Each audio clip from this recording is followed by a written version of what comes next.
Okay, so you want to buy some land, buy some cows, let them eat grass, sell the babies every fall, and collect a check. Simple business, simple math. Nature does most of the work for you. Grass grows for free.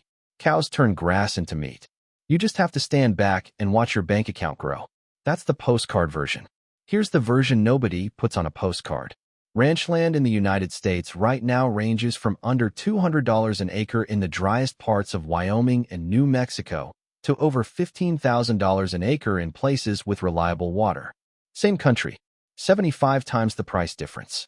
So before you've bought a single cow, the ground under your boots could already cost you anywhere from a few $100s to a small fortune per acre, and you're going to need a lot of acres. Here's the math that surprises almost everyone walking into this business for the first time. One cow does not need 1 acre. In good pasture country, a single cow needs 1.5 to 2 acres to survive comfortably. In drier country, the kind that makes up most of the American West, that same cow needs 4 to 6 acres, sometimes more. So a modest herd of 200 cows in a dry region isn't sitting on 200 acres. It's sitting on 1,000 to 1,200 acres, minimum. Multiply that by the price per acre we just talked about, and suddenly the land alone, before a single cow shows up, is a multi-million-dollar bet on grass and rain. Let's say you've bought the land. Let's say you've bought the cows. Now what actually happens financially year to year? A cow that gets bred, carries a calf, and weans it successfully will generate roughly $1,660 in revenue in today's market, based on recent calf prices in the $3.50 plus per pound range. Sounds solid. Here's the number sitting right next to it that nobody puts in the headline. The actual cost of running that cow for a year, feed, vet care, minerals, fuel, equipment, insurance, ranges from $910 per cow on a large, efficient operation, all the way up to $2,099 per cow on a small one. Read that gap again. On the small end, you can lose money on every single cow before you've sold a single calf. Scale isn't a nice-to-have in this business. It's the entire game. And even the well-run operations aren't exactly printing money. Industry data on cow-calf herds puts the average return on assets at roughly negative 1.5%. Negative, meaning the average ranch, averaged across the whole country, is quietly losing a little money every year on paper, just to keep the lights on and the cows fed. The top 20% of operators, the ones who track every number obsessively, hit closer to positive 10%. That's not a small gap. That's the difference between building generational wealth and slowly bleeding out while telling yourself it's just a bad year. Now here's where it gets genuinely dangerous, because ranching doesn't run on a normal business cycle. It runs on something called the cattle cycle, and it can wreck you even when you do everything right. When cattle prices are high, ranchers hold back young females instead of selling them to rebuild their herds. That shrinks the number of cattle actually going to market, which pushes prices even higher. Right now, the national cattle herd sits at roughly 86 million head, the lowest number since 1951, lowest in over 70 years. That scarcity is exactly why prices are near record highs today. But scarcity cycles turn. They always turn. Ranchers rebuild herds, supply eventually floods back in, and prices fall, sometimes hard, sometimes for years at a time. You don't get to opt out of that cycle. You bought in at whatever point the cycle happened to be sitting at. Let's talk about the year everything goes wrong, because in ranching, that year always eventually shows up. Drought is the obvious one. No rain means no grass, which means you either buy expensive hay to replace what the land isn't growing, or you sell cattle early, at a bad price, just to reduce the mouth you're feeding. Either choice bleeds cash. But drought isn't even the scariest scenario. Wildfire is. In 2024, a single fire in south-central Montana burned almost 200,000 acres and killed more than 1,000 cattle and sheep in one event. Not injured. Killed. Gone. That's not a bad quarter. That's years of breeding work erased in an afternoon. And here's the part that should really keep a ranch owner up at night. You can be found liable for a fire you didn't even mean to start. In 2018, an employee on an Oregon ranch was riding an ATV across grazing land when the machine's exhaust got hot enough to ignite dry fuel underneath it. One overheated four-wheeler. The federal government sued that ranch for the full cost of fighting the fire, the timber destroyed, and the land rehabilitation, all stemming from a grazing permit that legally required the ranch to take, quote, all reasonable precautions to prevent exactly this. A machine got hot. A contract clause existed. That's the entire chain that can end a ranching operation.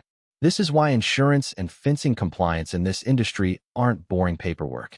They're the only thing standing between you and a lawsuit that swallows the ranch whole. There's one more variable that decides whether any of this even works, and it's not cows. It's water. In the driest ranch country, water rights alone can account for 40 to 60% of the total value of the land. Two ranches sitting side by side, same soil, same grass, same fencing, can trade for wildly different prices because one of them has a senior water right and the other doesn't. Buyers who skip this step, who fall in love with the view and forget to check the water paperwork, sometimes find out after closing that their reliable creek runs dry every August. By then it's too late. The deed is signed. The cows are thirsty, and scale doesn't erase any of this. It just changes the shape of the risk. Big corporate ranching operations still deal with the same cattle cycle, the same drought years, the same wildfire exposure as the family running 300 head. What scale actually buys you is survival room. A large operation can absorb one bad year without missing a payroll or defaulting on a note. A small one usually can't. That's why so many small and mid-sized ranches quietly consolidate into bigger ones every time the cycle turns hard. Not because the small operator was reckless, but because they simply didn't have the cash cushion to outlast a bad 2 years in a row. So if the operating business is this exposed to drought, fire, cattle cycles, lawsuits, and water rights, why do wealthy families keep buying ranches anyway? Because the operating business was never really the point. Here's the part almost nobody explains clearly. Ranchland itself has been appreciating fast. In the Federal Reserve's 10th District, which covers the heart of American cattle country, ranchland values jumped nearly 11% in a single year, hitting new records in early 2026. 11% in 1 year on the dirt itself, regardless of whether the cattle business made a dime. Compare that to a cow-calf operation grinding out a rounding error profit margin most years. The land is quietly doing more financial work than the cows ever will. And there's a second reason wealthy families hold on to ranches for generations, one that has almost nothing to do with beef. Estate and inheritance planning. As of 2025, an individual can pass down up to roughly $14 million tax-free, and a married couple close to $28 million before the federal estate tax, capped at 40%, even applies. Ranches, unlike most businesses, also get a special deferral option. Heirs can spread out estate tax payments over time on active farm and ranch assets, instead of writing one crushing check 9 months after a death in the family. That's not an accident. That's the government quietly acknowledging that ranches are different, that forcing a family to sell productive land immediately just to cover a tax bill destroys something that took generations to build. So the ranch becomes something closer to a very large, very illiquid savings account. One that happens to also produce calves every spring, wrapped in tax rules designed to survive being passed from grandfather to grandson without getting torn apart. Let's put honest numbers on what owning a mid-sized ranch might actually look like. Say you're running 300 cows, sitting on roughly 1,500 to 1,800 acres of dry western pasture. At today's elevated calf prices, that herd might generate close to $450,000 to $500,000 a year in gross revenue. Run your costs at the better end, call it $1,100 per cow, and you're left with somewhere around $150,000 in profit. That's a genuinely good year. Now the honest version. A dry summer cuts your grass production by a third. You're buying hay you didn't budget for. A handful of cows come up open, meaning no calf, no revenue, but you fed them all year anyway. Cattle prices ease off their record highs because the herd rebuild everyone's been talking about finally starts. Run that same 300 cow operation through a normal, unremarkable bad year, and that $150,000 profit can shrink to $30,000 or vanish completely, while the land underneath you might have quietly gained more value in 12 months than the entire cattle operation earned. That's the real economics of owning a ranch. The cows are volatile. The weather is unpredictable. The lawsuits are real. But underneath all of it sits an asset that keeps climbing, protected by tax law built specifically to keep it in the family. The people who actually build wealth in this business figured out something the postcard never tells you. You don't get rich selling calves. You get rich owning the dirt those calves happen to be standing on, one generation at a time.